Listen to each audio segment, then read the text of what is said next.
Hello and welcome. You are listening to the Investor Lab, the auditory epicenter for passionate people seeking a life of freedom, choice, and abundance. And on today's show, I spoke with Brad Bedford, who is a former gym owner turned business coach and now property investor. And what we talked about today was really interesting. We talked about his journey from, being a personal trainer all the way through to where he is now. The fact that growing up, he didn't really have anyone around him who was a property investor, and how he has now started his portfolio and is starting to scale it already, and what that means for him and his family and how that's shaping his future. We talked into a little bit about mindset and sales and all kinds of good stuff. So it was a really great conversation that hopefully is going to give you some insights into how you can think about business, life, and property investing for yourself. So without any further ado, let's get stuck right into it, and I'll see you on the inside.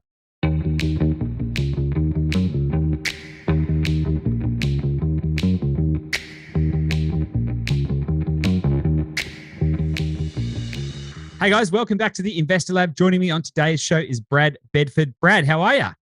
Yeah, absolutely awesome, Goose. How about yourself? Mate, I'm awesome. Good to see you again. It's been a little while since we last chatted. What's been happening? It's been a couple of months. Obviously, heaps of travel for work. Obviously, I was over in Sydney the other week at a fitness expo presenting.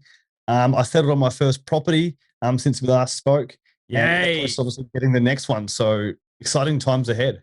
Yeah, awesome. I want to dig into that. That's for sure. But I'm interested, like how you said you went and presented at a fitness expo. So it would have been a couple of years since you've been able to do live events and stuff. What's that like getting back into that? Yeah, it's been a couple of years since they've even had the expos in general. And this is the one we actually went and presented at. It's their first one they've ever actually hosted because they wanted to get started. Obviously, then COVID happened and things like that. So it was their sort of inaugural event, which was awesome. And it was actually my first event presenting since I sold my fitness business. So now I've moved into sort of business coaching space. It was my first, I suppose, on-stage appearance as a business coach. That was really exciting. Yeah, fascinating. So, mate, I'd love to dig into this actually, because why don't we take a little step back and tell us a little bit about yourself. Who are you? Where are you from? And you mentioned you're a business coach. Let's kind of go into the backstory. Yeah, for sure. So I suppose I've been in the fitness industry sort of since I left school in 2004. I went FIFO for a couple of years, and during my FIFO time, I suppose I bought my first property at 21. Yeah. Knowing that that's sort of what I wanted to do, get myself set up, and then came back from FIFO, opened up a gym essentially, and ran that for sort of the last 5 years. And during the last, I suppose, 18 months, I was working with a business coach, Jimmy, and he sort of found some traits in me that he really liked. And I started doing some work for him inside of his coaching program until, I suppose, his business blew up to a point during COVID and off the back of COVID where he actually offered me a full-time job. And I was sort of ready to make the transition from gym owner into more of, helping gym owners, get better at sales and marketing. So in September last year, I sold the gym. Yep. And essentially now work with Jimmy. He calls me his business partner. Officially, I'm not. I'm just an employee. But him and I essentially run the company and are really tight. And it's been, in all honesty, a great transition for me because that happened at the same time as I had my first daughter. So now I'm working from home and get to spend more time with her. So it's been a sort of great transition. Awesome. So you've gone the whole entrepreneurial gauntlet, and now you're able to actually take some of that experience and be able to share that back with other people. That's pretty awesome. Yeah, and I've always really enjoyed like giving back. So even when I was a personal trainer, in my first couple of years of being a personal trainer, I started to run the Cert 3 and Cert 4 for personal trainers to help upskill them. So it's always been something I've wanted to do, give back, and I wanted to have a massive impact and help people become healthier and fitter. And obviously being a gym owner, you can only help so many people, right? So I was sort of limited, where now if I can help, if we can help 1,000 gym owners, and they all help 100 people each, the impact that I can have, and it's very selfish, the impact I can have is a lot bigger. Yeah, awesome. Love it. So what are the, I'm interested to know from your journey in like, we'll call it direct fitness, so personal training, like helping people on a one-on-one basis to get fit, to gym owner, right? To now coaching gym owners, right? What are the similarities between all of those stages? Because I think that I'm listening to you talk and I'm thinking, pretty sure that each one of those things is going to have the same kind of mindset challenges, right? Yeah, they definitely, and again, most of them are mindset challenges. When you're dealing with, as a personal trainer, you're dealing with clients and getting them to make behavioral change. Yeah. And then, you become a gym owner. you're now obviously still working with clients in regards to behavioral change, but you're also managing the staff inside of that facility and, their mindset and their behaviors. And then again, now again, on a larger scale in the business coaching space, it's working with the coaches in regards to the mindset that they have, but also how they communicate with their clients, how they communicate with their staff, and how they communicate with their messaging, their sales to grow their business. Yeah, interesting. So what motivates you? Because like in order to do that, in order for you to be able to give your energy to other people, right? In order for you to be able to then go on the entrepreneurial journey, build your own gym, all that kind of stuff, what drags you forward? Like what inspires you? Yeah, I really think that, there's so many people that are just unhealthy because they're uneducated and they're not sure how to get results. And there's so much information out there on the internet, and people are jumping from thing to thing. So I really think that, if we can just get people off the couch and moving, the health and fitness has so many more aspects in your life than people actually realize. If you want to be a better parent, if you want to be a better, employee, a better boss, a better partner, a better mother, father, daughter, if you're healthier and fit, you can just live so much, I suppose, a better life because you have, more energy, better sleep, all those sorts of things all correlate. And, mental health is such a big thing in this day and age. So just helping people, I suppose, realize the power of exercise and eating well affects their whole life. Yeah, one of the hardest things people have got in that whole kind of, I'm really into fitness. I haven't always been successful at it, right? But I'm into understanding it. And one of the biggest challenges people have, and I see the massive correlation here between health and fitness, business, and investing, right? But how do you stay on track? Like, do you have any tricks or any habits that you deploy yourself in your own life to be able to stay on track towards your goals? Yeah, and it's okay to fall off the bandwagon, right? Everyone thinks they have to be. It's all or nothing. And the biggest thing that, it's just about doing something each day that moves you forward. So if it's exercise and you can't get to the gym today, that's fine. Go for a walk. If, you're looking at investing, and that's what I'm going to do, then cool. Spend 15 minutes a day and just educate yourself slightly more. Yeah. Because all of those things, just small daily habits, are going to move you in the right direction. Yeah. What was the biggest lesson that you learned as a gym owner, you reckon? The biggest lesson, that is a really, really good question. I suppose a big one that I always say, opportunities, aren't given to you, you go and find them. So as everyone's like, oh, there's no leads. We'll go out and make an opportunity where you can go and create leads. There's always ways where you can go and find things, and don't wait for them to come to you. Yeah. It's kind of like extreme ownership, right? It's always like, definitely. Yeah. I love that. And what do you think is the biggest transformation that you're able to help business owners have now, like in your coaching? Where's the biggest roadblock that you help them get through? Yeah, definitely. So Jimmy looks after the marketing aspect of the business, and I'm the sales guy. I absolutely love sales and the sales process. Yeah, right. The biggest thing for me is getting people to understand that sales is just a skill, and like anything, it can be trained. So a lot of gym owners and personal trainers join the industry because they want to help people make change. They don't join the industry because they're good at marketing and they're good at sales. They just think they have to learn along the way. Yep.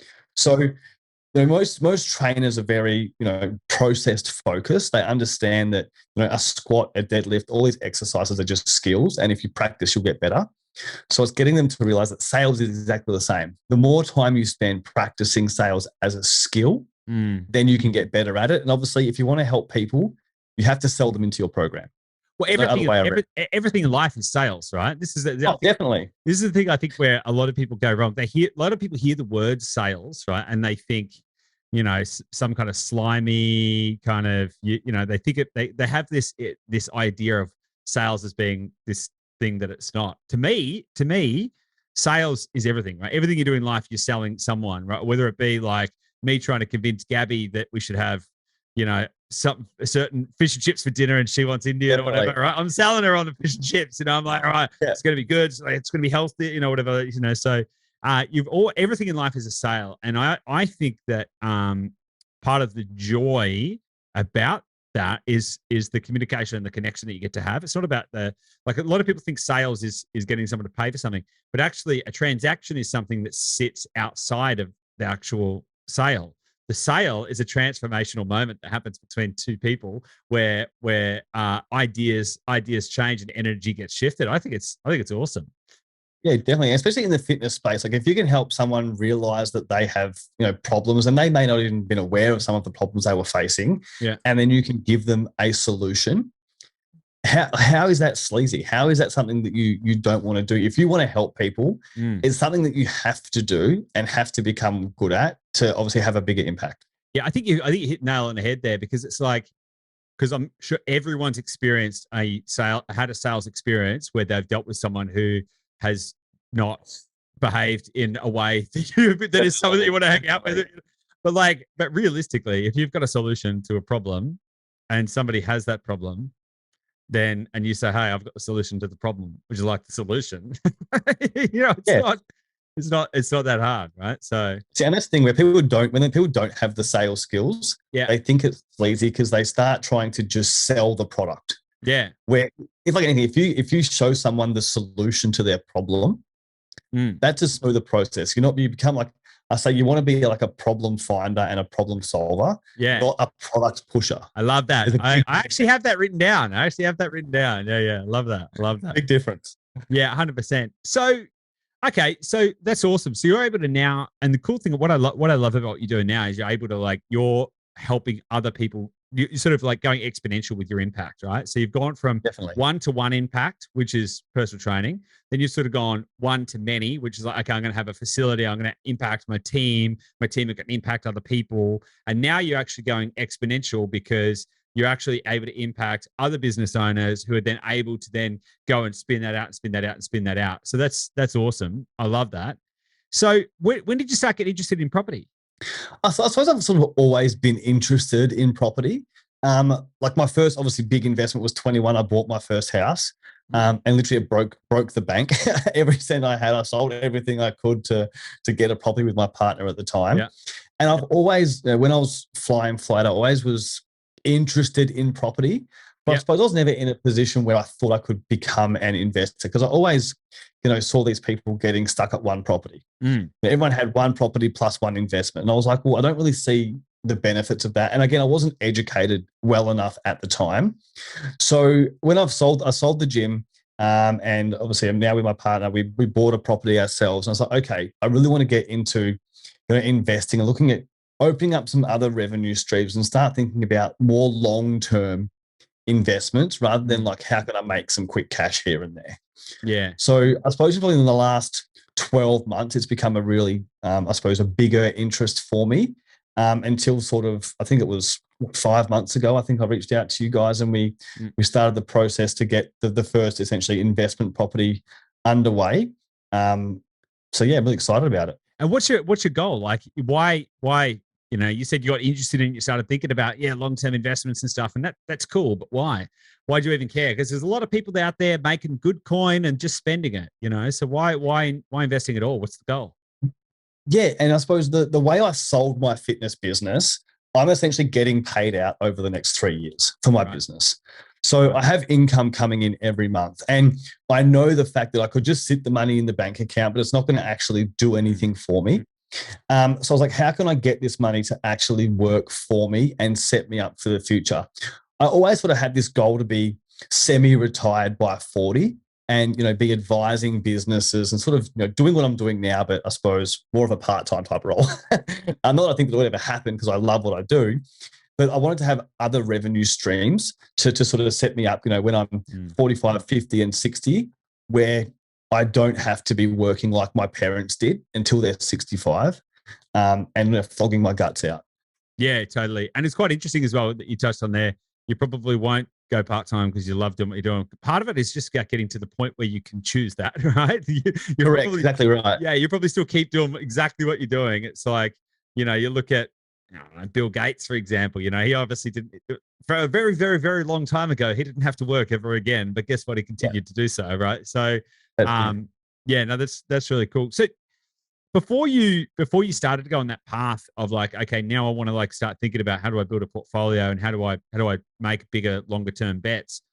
what was your kind of social network like? Was anyone else into property investing? Did you have friends and family doing it, or was this something that you just kind of came up with on your own, or how'd you come to it? Yeah, it's very interesting. My parents had one investment property that they had, and sort of never could get past that. And then none of my friends actually invest at all.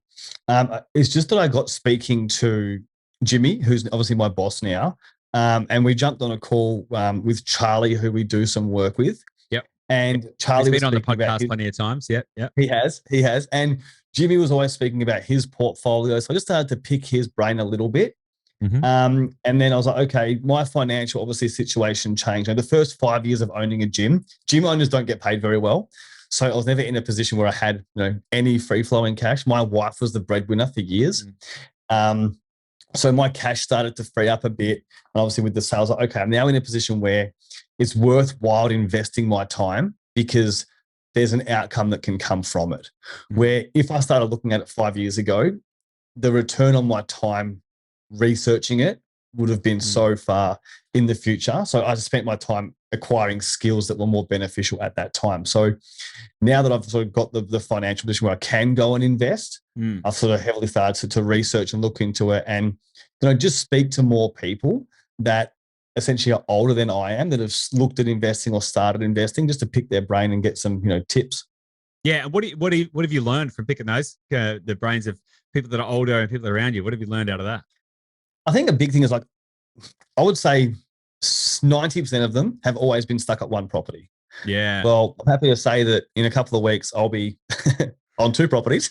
So that's the big one. And they never had a strategy. It was just, I know I should invest. I'm going to get an investment property. They never spoke to anyone to advise them on, okay, what's the actual game plan long-term of having investment properties? What's the benefits? How do I actually get past that? The one. That's probably the biggest lesson I've learned, actually, having a game plan from the start. And again, the game plan is never always going to go to plan, right? It's just a map and knowing that it's going to change, but having something in place with an end goal that you can work to. Yeah, it's interesting, isn't it? Because a lot of investors, let's say they own their home and then they buy one investment property. It's not really an investment property. It's a second property, right? Yeah. It's not really, there's no investment thesis. There's no, like, it's just like, I now have two houses. And that's it. That's just kind of like as big as it gets. That's awesome. So what do you want to achieve in your property portfolio? Are you going for size and scale, or are you thinking like, I want to build a legacy and pass it on to the kids, or are you trying to go fast and furious? How do you feel about it? Yeah. So I suppose the team that I'm working with at the moment, obviously the first goal is obviously to get the first one and sort of reassess where everything was at. So that sort of happened now. We're about to do sort of some strategy and planning over the next couple of weeks. Ideally, I want to get to a position where I can have income from the property, where my partner doesn't have to work if she chooses not to. She's a teacher, and obviously we want to have a family. So be in that position where if she doesn't want to work, she doesn't need to, but also be able to, again, like have that legacy and, be able to set the kids. I mean, looking back now, if my parents could have had a couple of properties when they bought their first house, as kids, we'd be absolutely laughing because, they paid nothing for what we're paying for property now. So just be able to set my family up for their future. Yeah, it's interesting, isn't it? Because if you go back 20, 30 years, they were probably saying property prices couldn't keep going up and stuff like that. And then here we are, right? Well, I still remember we bought a house, for those of you that are in Perth, it was in Canning Vale. And we had to drive like 10 minutes through bushland to go and look at the block when mum and dad first bought it. And I still remember my grandparents saying, I can't believe you're moving out there. It's a swamp. Literally now, Canning Vale is pretty much, suburbia. It's, grown massively. And houses, properties in Perth just keep getting pushed further north and south. It's ridiculous. So, what's it going to be like for our kids if they can even get a property? Yeah, totally. Did you ever, like, when you started getting interested in property, or I'd be interested to know, like, how your mindset around what's possible has changed? Because as you said, like, pretty stoked you're going to be buying a second property pretty soon. You only started investing recently, you only just settled on your first one. Now you're going to buy your second one. How has it kind of changed what you thought might be possible? It definitely has made me, I suppose, reassess what is possible. And again, without having a strategy and plan, I would have never have realized what was possible. But also speaking to better people. Again, like I'm a big believer in, you are the average of the 5 people you spend the most amount of time with. So just leveling up, speaking to Charlie, who's got, I'm not sure how many properties he's got, a lot of properties now. He's got a very healthy portfolio. Yeah, very healthy. But speaking to those sort of people and seeing, what they've done and how they've done it and little bits of the strategy behind it has definitely opened my eyes up to what you can achieve with a good strategy. Yeah, 100%, 100%. And so how do you feel about your first property that you bought that you've settled on now? How do you feel about that? It's really funny because when I first spoke to the team at Dash, we were speaking about everything on the East Coast. Occasionally we buy in Perth, occasionally. Well, lucky enough for me, my first property is in Perth. So as soon as I found that out, I got hold of the agent through the team and like, hey, can the owner come down and look at the property? Man, I was so stoked. I literally drove down 2 hours down south to look at this property. And it was amazing. Took my wife down there, walked through it, and it just sort of made it really real walking through that and knowing that this is sort of the first of many. Yep. Which it's like when you do the first of anything, your kid's first step was like, okay, this is the start. This is what's achievable. I can't wait to see where we are in 5-6 years time, knowing that it started with this little 4x2. Yeah, totally. And it's in a bloody good area too. Like I got to say that I'm so confident in where that area is going. We've actually got a property in that suburb as well, which is really good. Do you know? I'm not sure if you're aware, but we got a valuation done on that recently. Do you know that you've already made a 36.6% return on invested capital? I didn't. I knew it had gone up because when I went down to do the final inspection with the guys, he was like, "What did you pay for this?" And I told him. He was like, "Man, I could sell this to." Like he was trying to sign me back up to resell it to the real estate agent. Like I could sell this for like an extra 50 grand today. And I knew there was going to be some good numbers. And I'm just excited for it. Yeah, totally. No, that's awesome, man. And what's been the biggest eye opener since working with Dashdot? Like, what's been the thing that's kind of like changed for you, or the biggest eye opener that you've had? I suppose the biggest eye opener again is just education. Yeah, like you think you're getting the right education. It's just knowing what to be looking at, what to be researching, and what to be educating yourself on. It's like anything. There's so much information about investing on the internet. It's easy to go down rabbit holes and end up in a rabbit hole you don't want to be in. Yeah. So by chatting with the team and understand, okay, this is what we're looking at financially. This is what we're looking at, why we're looking in certain areas. So then, like obviously I started to look for the second one.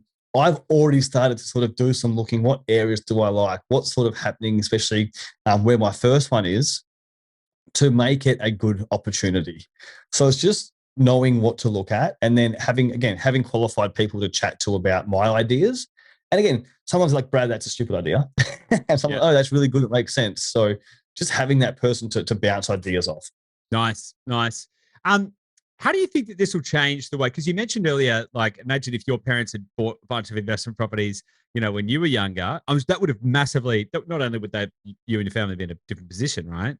It would have changed the way you were thinking about money and investing from early on, right? And you've got kids. Definitely. I'm interested to know how you're thinking about that. Like, what's the impact? What do you think this impact is going to have on your kids? They're, as you said, they went to the property and they're on the journey with you as well, right? So yeah, I think it's just about opening my kids up to what is possible. Like obviously, if you work really hard and you're educated and speak to the right people and hang around the right people, you're open to a whole range of possibilities. And investing is just one of those things, but definitely just opening them up to what is possible and what's out there. And also a big thing around understanding your finances and how you can make your money and your assets work for you. That's a big thing I never sort of understood just until recently. Is it's great to have, a primary residence that you have, but how can you leverage that property to actually open up other opportunities? Yeah, that's awesome. And thinking about your involvement in like the business sector, business owner, business coach, all of that kind of stuff. Where do you see property investing fit? Where do you see that property investing fits into a business owner's journey? Because you mentioned earlier on, like gym owners, for example, don't make a lot of money, but like how might that have changed? And like now that you've kind of got a different perspective and you're starting to invest, where do you think it fits? Yeah, I think the big thing with business owners is most gym owners start off as PTs. PTs take a lot of cash because they can. until they realize they want to go and open a business and no bank will touch them because they have no income. So when I first went from personal trainer to gym owner, I was making really, really good money, but a lot of it was cash. So it was, okay, now I need to get this on the books, run it through properly, get it done, and actually have some financial stability so I can go and start, lending against it and things like that. So that's a really big one. Understanding your financial health of your business and looking over, especially in the fitness industry, people don't look over their numbers enough. So, looking over P&Ls, looking over where they're wasting money and where they're spending money to see how they can leverage that asset to open them up for other opportunities. Yeah, it's interesting. It's interesting, isn't it? Because I think that, so firstly, I agree with you. I think a lot of business owners generally, not just gym business owners, but most business owners don't spend enough time actually understanding the numbers, going through it and actually understanding what is going on here. But I think there's another piece in there as well, that for business owners who buy investment properties, residential investment properties, it can actually give them a much better base, right, from which to be able to, launch, support, manage their business interests, not necessarily even just directly financially, but indirectly from a security perspective. I know loads of business owners who, once they have started investing in property, it's kind of like, okay, now I've got this value stream that happening in another area of my life. It's not all just in the business. You know what I mean? And I think that could be a game changer for people. Definitely. I definitely think a lot of again, businesses, they're not aware of what's possible. Yeah. They're not sure how to go about actually doing it and who to speak to help them get there. So before, when I was in the gym, I was like, no idea how I would go and get an investment property and help it grow my business. So again, chatting to Charlie and people like yourself, I was like, okay, how do we actually set this up so it is beneficial for my business? Because I don't know how I can take money out of my business or even loan against it to make this even work. So having people like yourselves and Charlie and other people in the industry to learn from, and okay, this actually is possible and it's a viable option to do, and this is why. Yeah, totally. Yeah, it's pretty interesting. And just thinking as well about the fact that you're one of the very few Dashdot clients that has actually gone and physically been to one of the properties that they've bought. How do you? Yeah, apparently. Yeah. I think I used to say that only 2 of our clients have ever been to the property. I think you might make it number 3, which is really interesting. How would you feel, or how would you cross the mental hurdle? Or like if you were buying in like on the east coast of Australia and you're on the west coast of Australia, how do you kind of cross that chasm mentally? Because a lot of people do think about real estate investing as being something they need to be able to see and touch and all of that kind of stuff. Yeah, definitely. I suppose it's the opposite. I was completely prepared to not be able to see it. So it was kind of okay. I'd already just like detached from seeing it. Yeah. So I suppose the biggest thing for me, and the team, send over so many photos of the property. It's absolutely ridiculous. It's like you've been there anyway.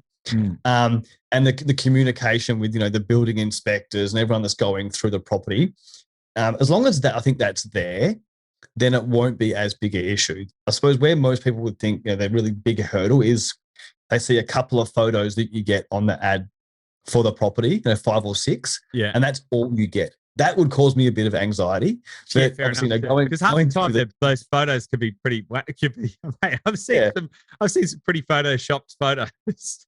Yeah, that's it. So photos of a couple of angles of every different room. It definitely gives you the confidence that you're getting a good property. Yeah, awesome. What do you see your life looks like in 25 years? Yeah, that's a really good question. I suppose that the thing for me, like in 25 years, I'll be 60. So I dare say I'd probably be, in the business advising realm. We've got some pretty big plans to, sort of grow the fitness businesses and then go into more just, general business coaching for the aspects that we do. But I suppose also, being able to, educate business owners on what is actually possible for their business, helping business owners that were stuck where I was 5 years ago, not understanding, how to grow their business, how to look over the finances to actually leverage not only themselves and their family, but also their staff. Because the big thing we're finding now is so hard to find really good staff, and you can't just look after them in work. You have to look after all aspects of their life. So how can business owners help their staff be fully fulfilled so they can keep them for longer? Yeah. I think that's a big missing piece in business, is that people don't like business owners. Some business owners don't realize that the team is literally the business. Like it is literally the business, you know, like Definitely. it's like if you can find the right team and if you can really genuinely care, not just, you know, add a couple of benefits and think, oh yeah, we've ticked some boxes and, you know, That's whatever. it. You know, like think about what would you like, how can you actually care? How do you really give a shit and show up for them and make sure that they're loved and respected and cared for and they've got a safe place and they're fulfilled and they're doing work that they love and all. If you can do that, dude, it's like a rocket ship because everyone's rowing in the same direction. Like, and the more people you add to the boat, there's more people swinging on the oars, and if everyone's running the same direction, the boat goes faster. Right? It's pretty. Fancy that. Fancy that. Yeah. It's crazy. Yeah, I think that was one of the biggest eye openers for me. I think is you know, not long after we started the business, we realized, you know, we started hiring a few people and then we thought, oh, hang on a second, we haven't really thought about this. So we said, oh, let's actually reset, start again. And then we've done it really consciously from there on. And we said, okay, how do we make this the best place to work in Australia? I mean, it's awesome. You know, it's just such an inspiring place to work when you're in that kind of environment. So definitely. And your employees are a lot happier as well because, you know, they're happy at work. They're also happy at home. Yeah. So it's just a better place. Yeah, 100%. 100%. Couldn't agree more. Awesome. Well, dude, anything else you want to kind of cover before we move into the last little bit?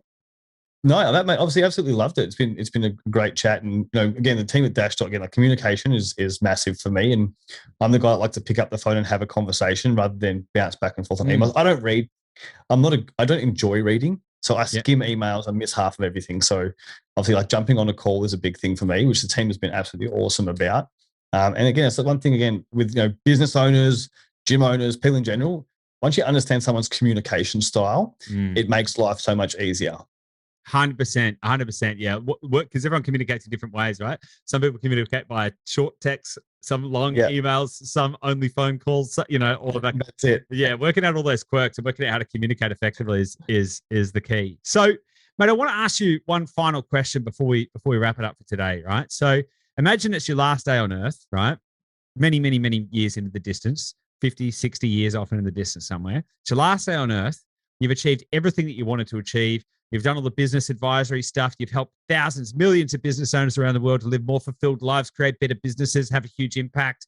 Your family's had a great time. You've done everything. But as soon as you pass, everything that you've ever created is going to be wiped from the face of the earth, and no memory of you ever existing. But you get to leave behind 3 simple truths. What would you leave behind? Yeah, this is a really good question. And I sat the last couple of days really pondering on this. The first one, you know, opportunities don't come to you. You have to create them. And I think that's a big one. So many people want to, you know, sit where they are and try and wait for things to come to them, where you need to actually go out, have conversations, build your network, and go and actually create opportunities for yourself. Yeah. Love That's the first one. And again, like, to find true happiness, first of all, you've got to find happiness within yourself. There's so many people out there trying to you know, make other people happy and do things, you know, externally, but deep down inside themselves, they're unhappy. So finding that true happiness internally will set yourself up. Yeah, happiness is an inside job for sure. Definitely. Yeah. And then, you know, always be a student is probably the last one. You know, always be willing to go and learn. And the minute you stop learning, you need to understand that people are going to overtake you. Ooh, I like that. You got to understand that people are going to overtake you. Man, that's awesome. That's heavy. What do you do to keep learning? It's like in my calendar, I have like literally an hour every day that I spend on education. So, and what do you do? Read books, you do podcasts, courses? Like, what do you do? Yeah, so my role is heavily sales focused. So obviously teaching gym owners how to sell. So for me, it's doing sales coaching myself. I have sales coaches that I still work with. Yeah, it's doing role plays. It's reading books. It's jumping on podcasts. It's, you know, just looking at ways that I can grow my craft and skill in business, but then also personal. So, you know, listening to your podcast, listening to other financial podcasts, just upping my game in regards to financial education, because it's something I never really had, you know, growing up. And earning good money on FIFO and stuff like that. It was never financial education. It was like, save some money, spend the rest. Yeah. Make sure you always save some money. That was the nuts and bolts of it. So now really understanding, some good financial education and making sure that I'm continually growing that in my repertoire. Yeah, love it. So you carve out an hour a day. An hour a day, Monday to Friday. Yeah. So that's awesome. And this is, it can be like, again, it's podcasts and stuff. It's driving in the car to and from the gym. It's on the bike. It's, there's always times where people can do stuff. It's just, again, being conscious of it.